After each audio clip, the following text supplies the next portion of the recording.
We are all good to go. All good to go? Okay. Well, good morning, everyone. That was a great, I thought, reboot of our cultural complications. I have the honor this morning of introducing our Champ Lyons lecturer in surgical ethics, the Honorable Luther Strange. So Luther Strange received his BA and JD from Tulane and was actually inducted into the Tulane Law School Hall of Fame.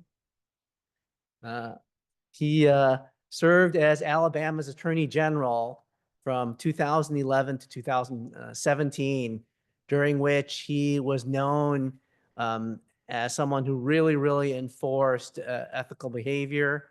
And he himself did a number of notable things, including trying the case of the Deepwater Horizon oil spill, and also looking at corruption within our own state government, which resulted in rooting out some corrupt politicians. He then was chosen to serve as our senator from 2017 to 2018. He has been a great friend of the Department of Surgery. He currently serves on our surgical advisory board, and he, his wife, Melissa, and their family also made a generous donation to endow the Strange Family Professorship, which is a professorship that Karen Hardman currently holds. And so we thought when we were choosing our lecturer this year, he would be the ideal person to speak about ethics in general and comment perhaps on some of his experience in the area. Welcome. Thanks, Herb. I really appreciate it. Thank you. Thank you very much, Herb. I hope you can hear me. This mic is, I'm not built for most microphones, as you can tell. It's a real honor and pleasure to be able to be here and deliver this lecture to you on ethics. Although I think it is curious that you would pick a lawyer and a recovering politician to give your lecture on ethics. I still appreciate it very much. Our ties to UAB and the surgery department go very deep. And so it makes it especially meaningful for me to be able to be here today and talk to you about the great work of the department and give you some of my insights on ethics from my experience as the Attorney General. I need to recognize our son, Keen, who's sitting here in the audience today. He's a third-year resident at Children's. And so we have another insight into the great work that's done here for all the patients that you take care of, which is amazing every day. I want to thank some of the physicians at UAB who actually have personally made it possible for me to stand here today in good health and give this address. Dr. Jamie Davies and his great team discovered an aneurysm after I had left politics. You know, it's funny how things work out. Probably never would have discovered it, but he and his team did, had a fantastic result from his care about 3 years ago in the surgery group. I also want to thank, or should mention, Dr. Mark Hadley, one of the great neurosurgeons here. Many years ago, probably 12, 20, maybe longer, I had serious back issues and he took care of them. Really amazing result there too. So I've had a lot of experience, but it goes back even longer than that. When I was 12 years old, I was riding my bicycle over in Homewood, where I grew up, and ran smack into the path of a car, oncoming, huge, big old-fashioned car with a big hood ornament on the front of it. So next thing I knew, I woke up, I was in the ambulance coming down to Children's Hospital, and the great surgeon, I don't know, he was really renowned at the time, it's a long time ago, Dr. Marshall Pitts, operated on me at midnight, and I had a fantastic result after a week, 10 days in Children's Hospital, and was able to escape without any lasting problems. Fortunately, of course, I wasn't wearing a helmet or anything like that, but I did get away. So the point is, a lot of experience with this hospital, with a great team of surgeons here, and I'm so appreciative. And so that makes it all the more meaningful that we can give back a little bit. And I'm so glad that Dr. Hardman's here, and the work that she does is so impressive. It really is. So thanks very much for having me. So I was thinking about, it's early in the morning, and I was trying to think what I could say. Thinking about a doctor joke or a lawyer joke, but I did recall the conversation uh, between the surgeons uh, talking about what are the best patients to operate on. And they were in the lounge talking about, and the first one said, "Oh, that's an easy one for me. It's librarians. Librarians are easy. You open them up, and everything's done by the Dewey Decimal System. No problems, easy in and out."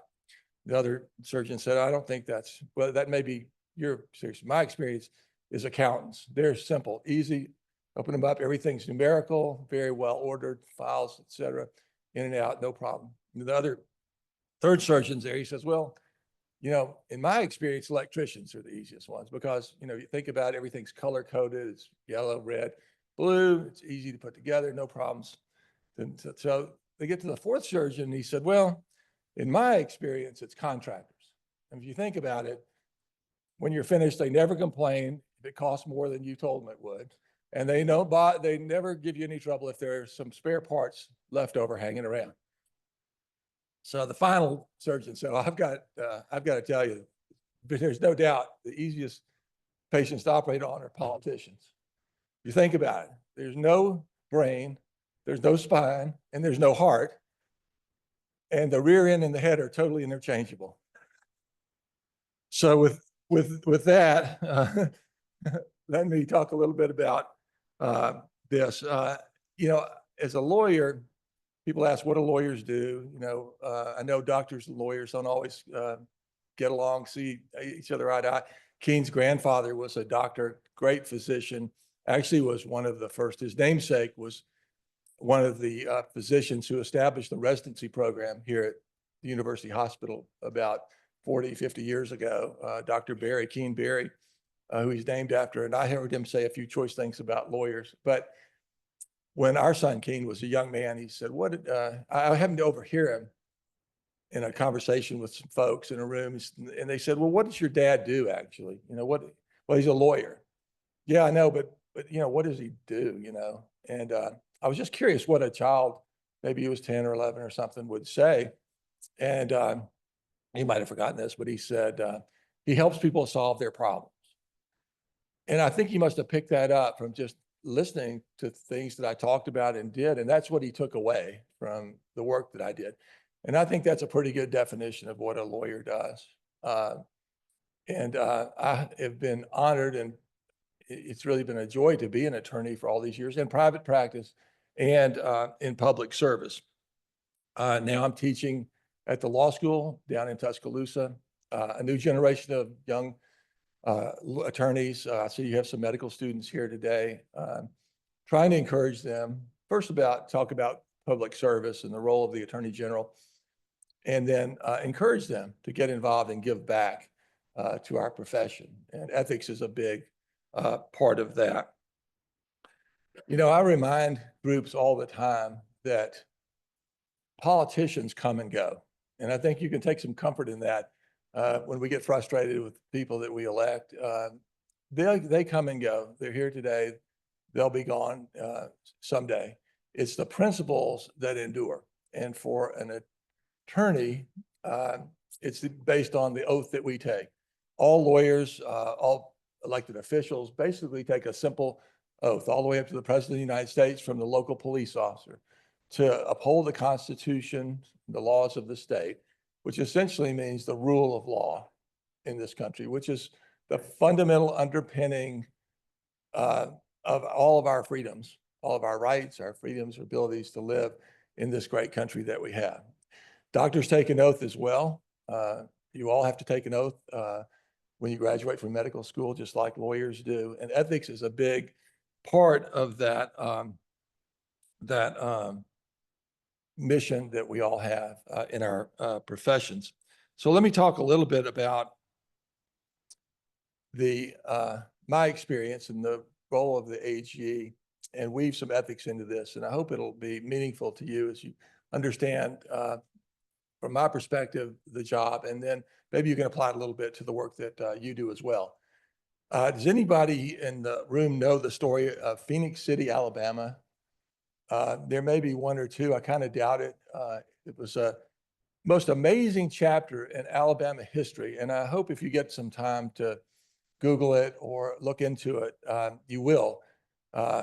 Phoenix City is a little tiny town down in Russell County, Alabama, across the river from Fort Benning. Used to be thousands of troops there in the 1940s and 50s. They would come into Fort Benning and they would cross the river over to Little Phoenix City, which was rife with corruption.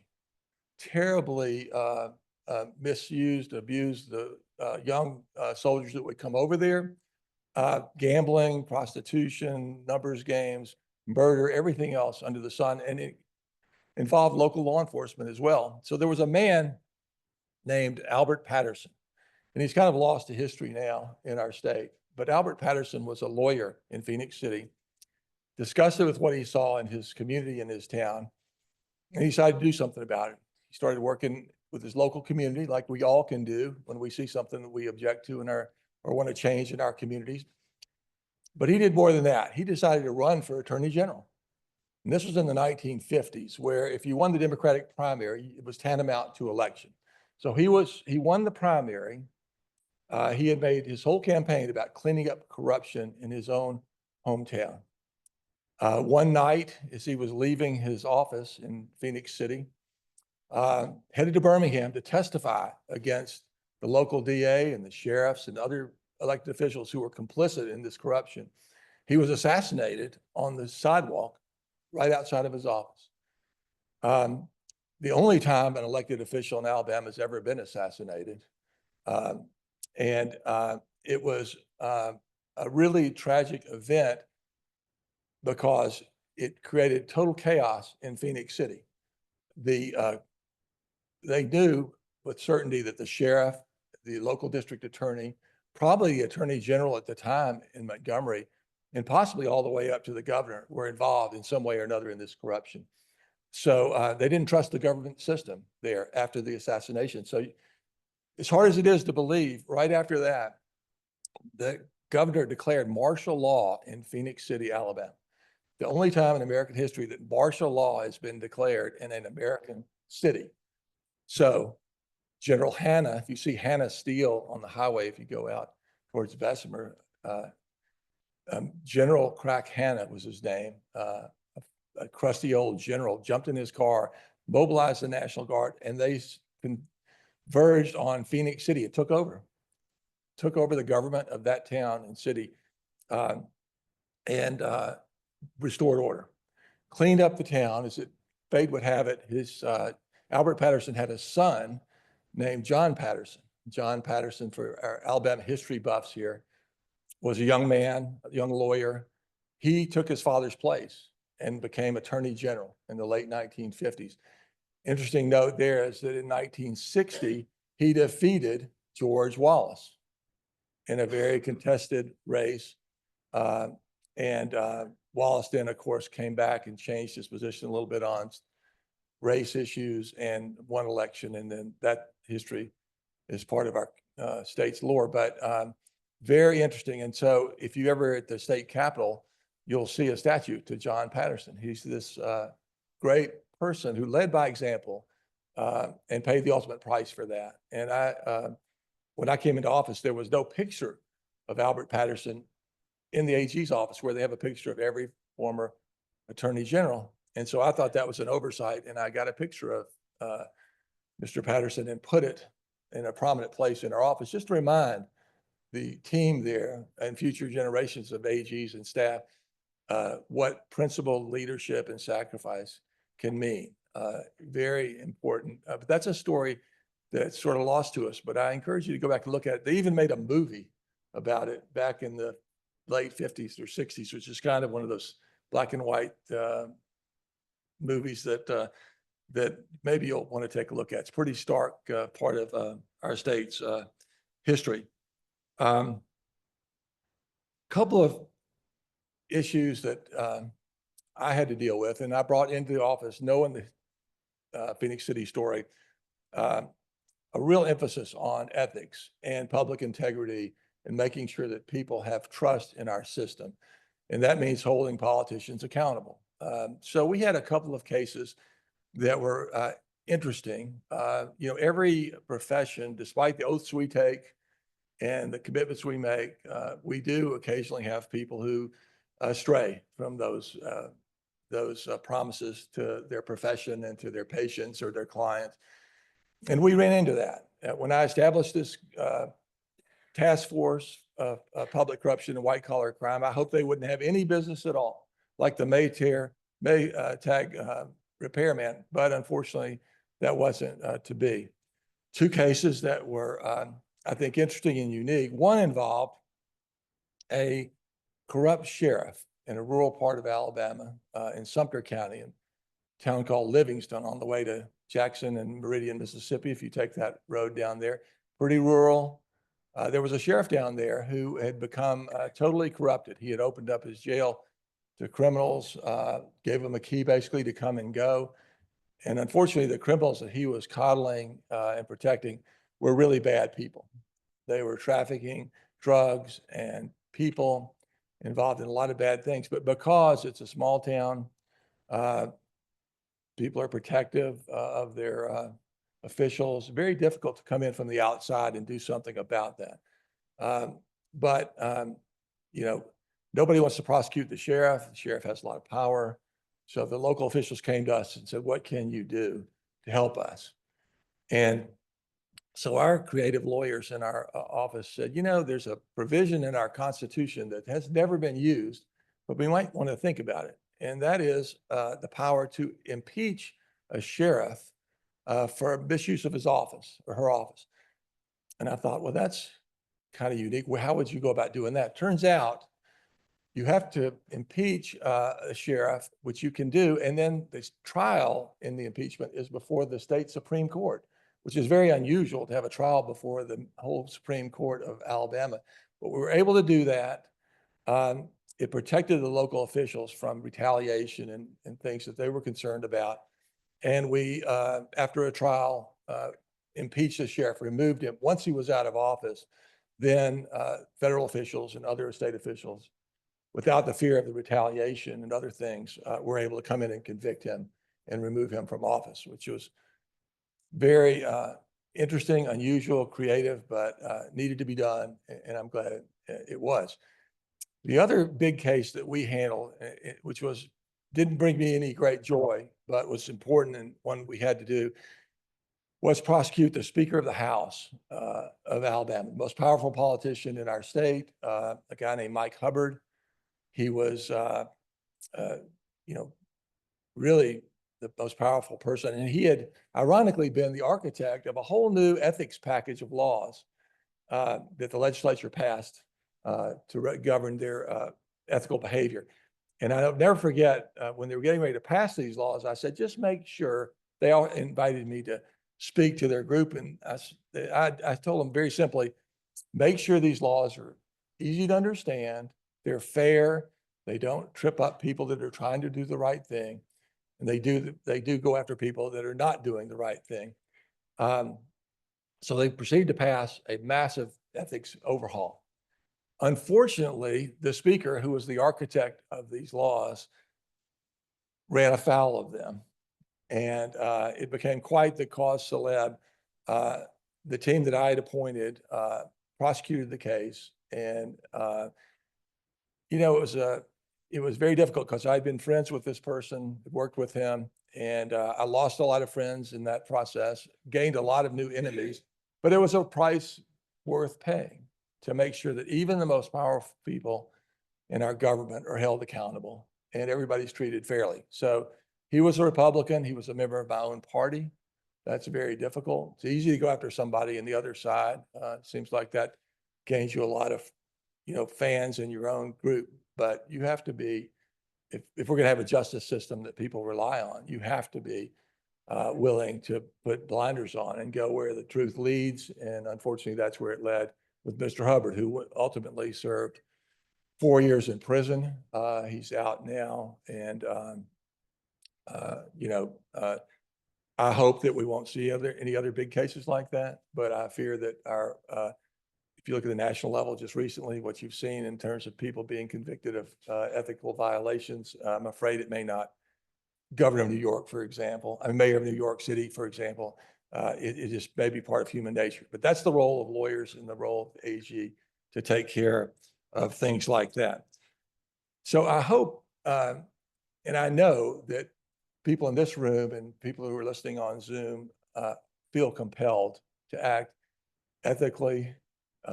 Your profession, probably more than any, except maybe teachers, I guess, is a calling. I like to say that public service is a calling if people are doing it for the right reasons, which they should.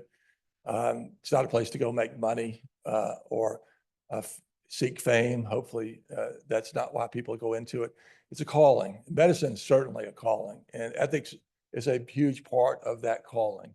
Every day, I think you had a preliminary meeting this morning to talk about ethics of dealing with patients, conflicts.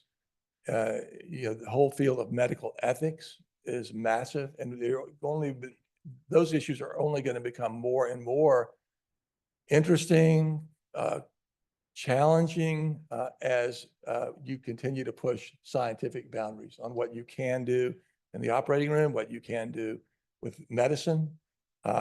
So these are challenges that are ancient, back to Hippocrates, and they were going to be only more and more complicated. So I'd like to praise you for your commitment to that. I know the university and Herb and all the surgery department makes that a huge priority, but when you're dealing with people's lives and their health, ethics are critically important. And it goes to a broader issue, which I think is important. It's on people's minds more and more these days. It's on my mind anyway, and that is making sure that people have confidence and trust in our legal system and our justice system. If they don't, that is fundamentally destructive to going back to the rule of law that I talked about, that justice is blind, that everyone's treated equally in our society. If we don't believe that, if we think there's some flaw in our justice system and our rule of law, that erodes the very foundations of everything that we believe in and trust in. Same thing with medicine.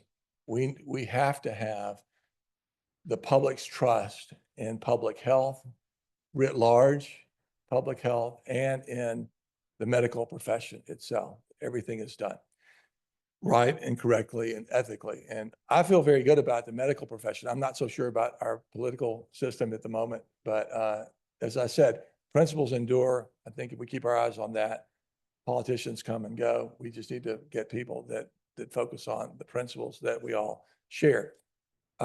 As AG, I did have some intersection with the medical world, and it did touch on ethics to some extent. There are two big areas where the AG's office has a role in the medical world. One is there is a Medicare, Medicaid fraud unit in every attorney general's office in the country. You know, I'm sure you're used to dealing with the federal government, but the rules involving Medicare and Medicaid, there's fraud involved, and it could be from the nursing home level all the way up to the hospital level. Our office could and did become involved in that because people who are ripping off those programs ultimately hurt your patients, they hurt our society, and they erode confidence in the system. So that was a high priority, and it's a high priority for every single AG's office in the country. It's not partisan at all. It's totally focused on making sure there's a policeman or someone watching that system. When you have so much money, if you watch The Wire on television, follow the money. You know, the money is in that system, those systems. And so you always have to be diligent there. The other area that we got very involved in, sadly, was in the pill mill world. You know, there's a lot of money involved, and this is a handful of doctors who made the decision that they could make a lot of money selling pills to people. And they set up these pill mills, and it was quite the big problem. I think it's been self-policed quite a bit, and that's always the best way to do it, but that's always an issue for law enforcement. There's the illegal drug dealers, and then there are drug dealers. Fortunately, a very tiny, small proportion in the medical community that were doing that, and we had to have some cases involving those. So again, a duty, an important duty. We always hope to see very little of it, but unfortunately in our society, it's just a part of life and part of the duties of the AG.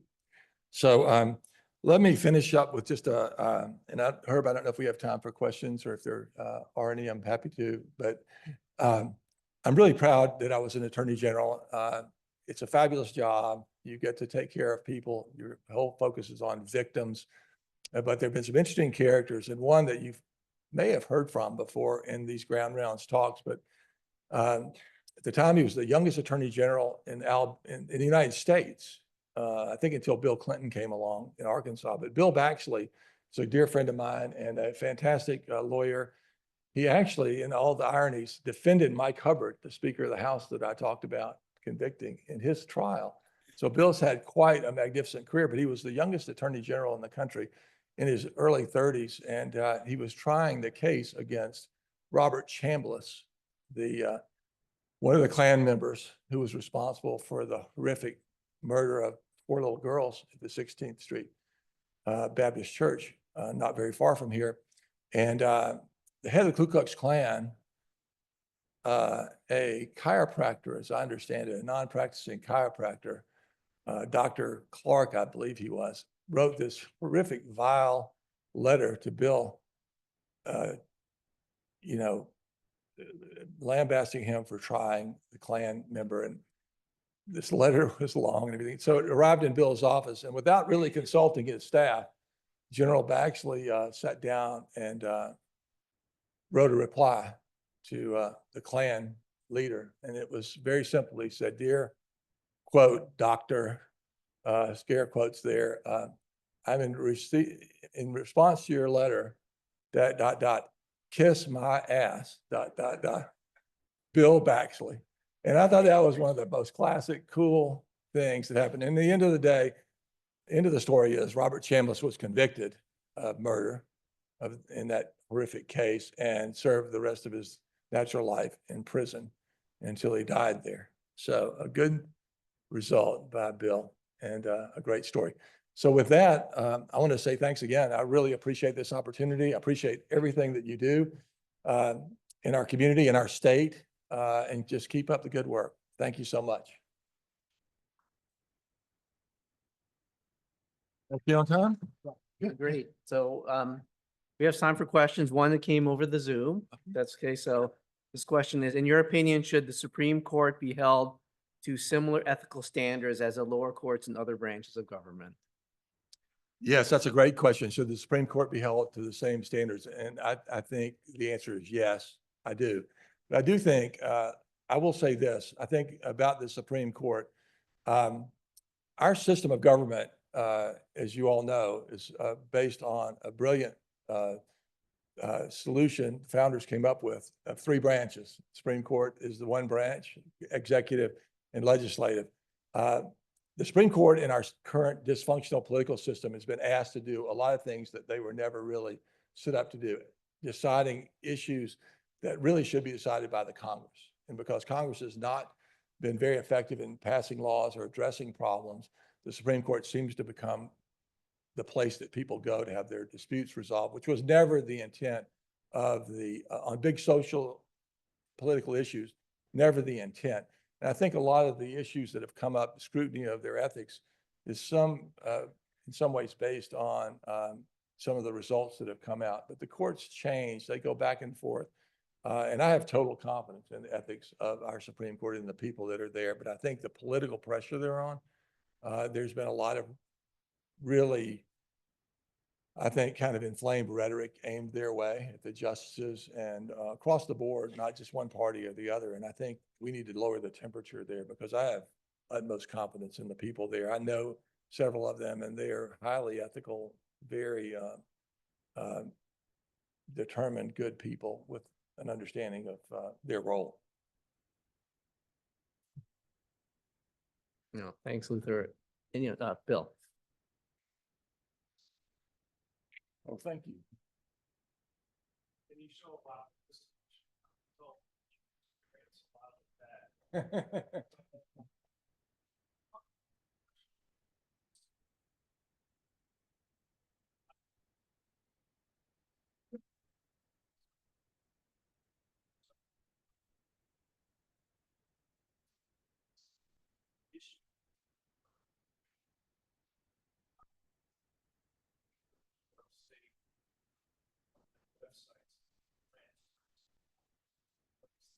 Mhm. But it takes a lot of time. Certainly didn't have that kind of time. Surgery.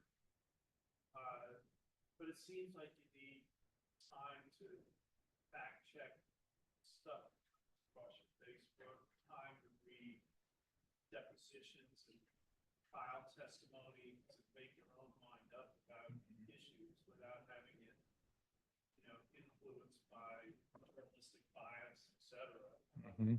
Very recent thoughts on what the average citizen can do, what is ethical for a defense attorney to say. I was really surprised that you don't actually attend my cover. Yeah, yeah. Well, we forget that sometimes people ask the question, well, how can you possibly defend, a murderer, for example, or a bad, say you have an unethical physician, how can you, or somebody that did something horrific. But that's what our system is based on, even if, I had one of the most awesome, in a almost a spiritual sense, duty of the AG is to enforce the death penalty. The last person in the chain of command when someone's executed is the Attorney General to say you can proceed with the execution. That's the law of our state. Some people would have objections to that. The people have voted for it. Those are the difficult things. You don't make the laws as Attorney General, but you have to enforce it. But I get along with the people that are adamantly opposed to the death penalty and the people that are fighting it out to keep people off the death row.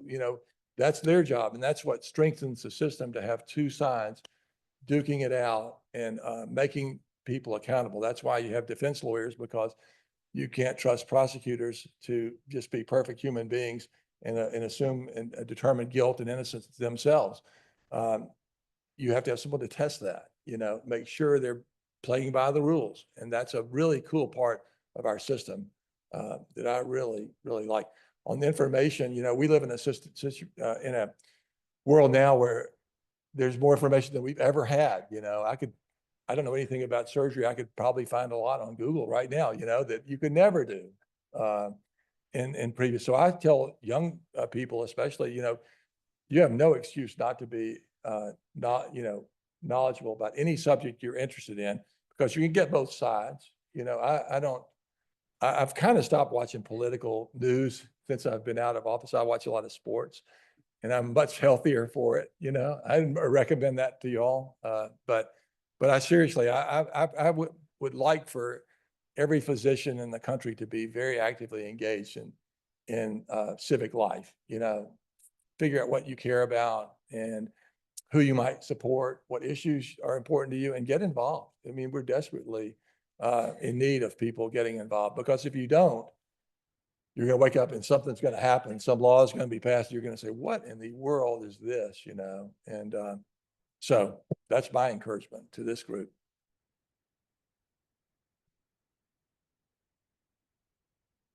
All right, I'll ask perhaps the last question. Is that so? You devoted your career to ethics and rooting out corruption and putting trust in government. And I think today there perhaps is, some question about trust in government, right?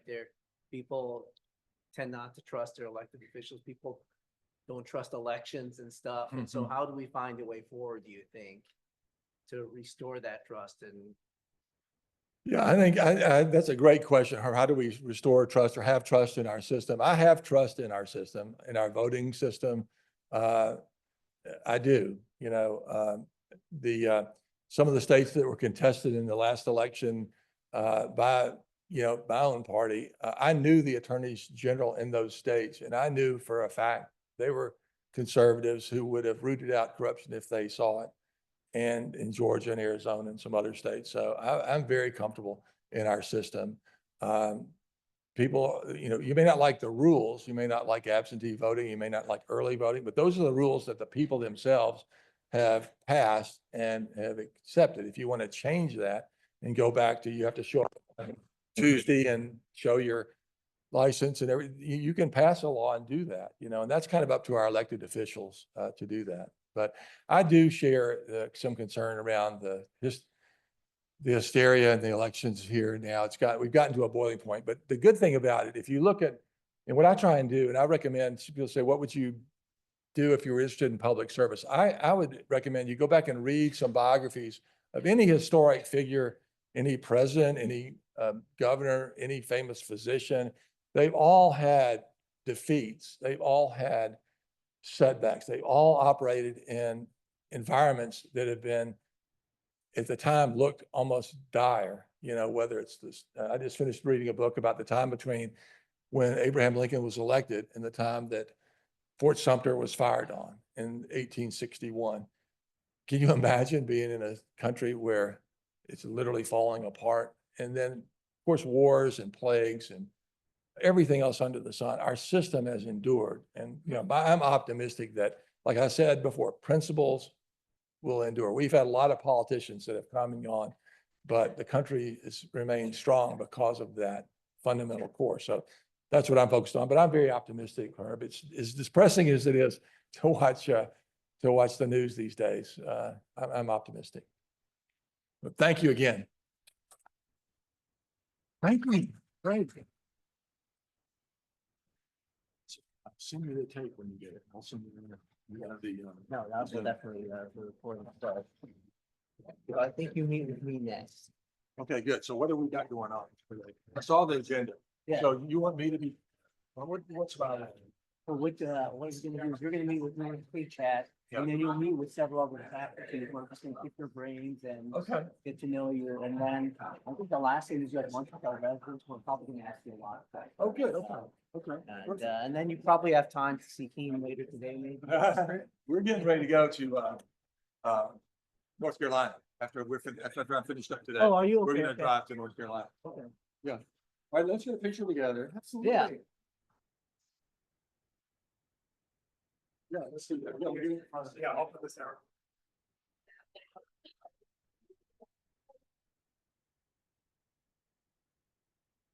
Very good, good. I'll take this off. That's perfect.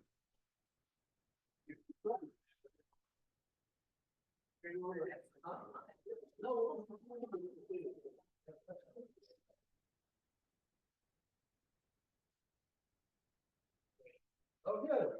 Over here. Oh, great. Thank you.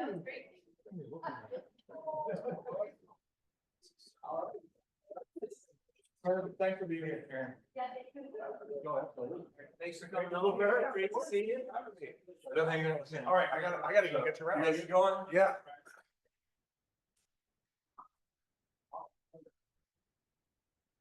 All right, thanks for coming, Keen.